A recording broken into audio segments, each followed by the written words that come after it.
বিসমিল্লাহির রহমানির রহিম।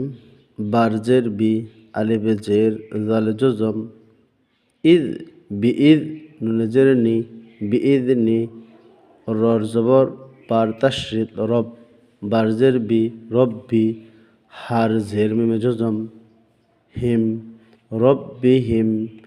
এই মিমে জজম বাদ দিয়ে মিমে তাশরিদ ধরতে হবে।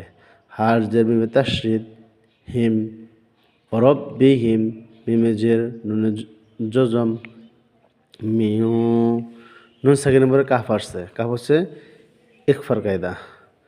মিউ, কাফে জবর, কাফে পেশ, লামে তাশরিদ, কুল, লামে জের লি, কুল্লি, আলিফে জবর, মিমে জজম, আম, রর দুই জের রিন, আমরিন, মিন কুল্লি আমরিন, বিরব্বিহিম মিন কুল্লি আমর।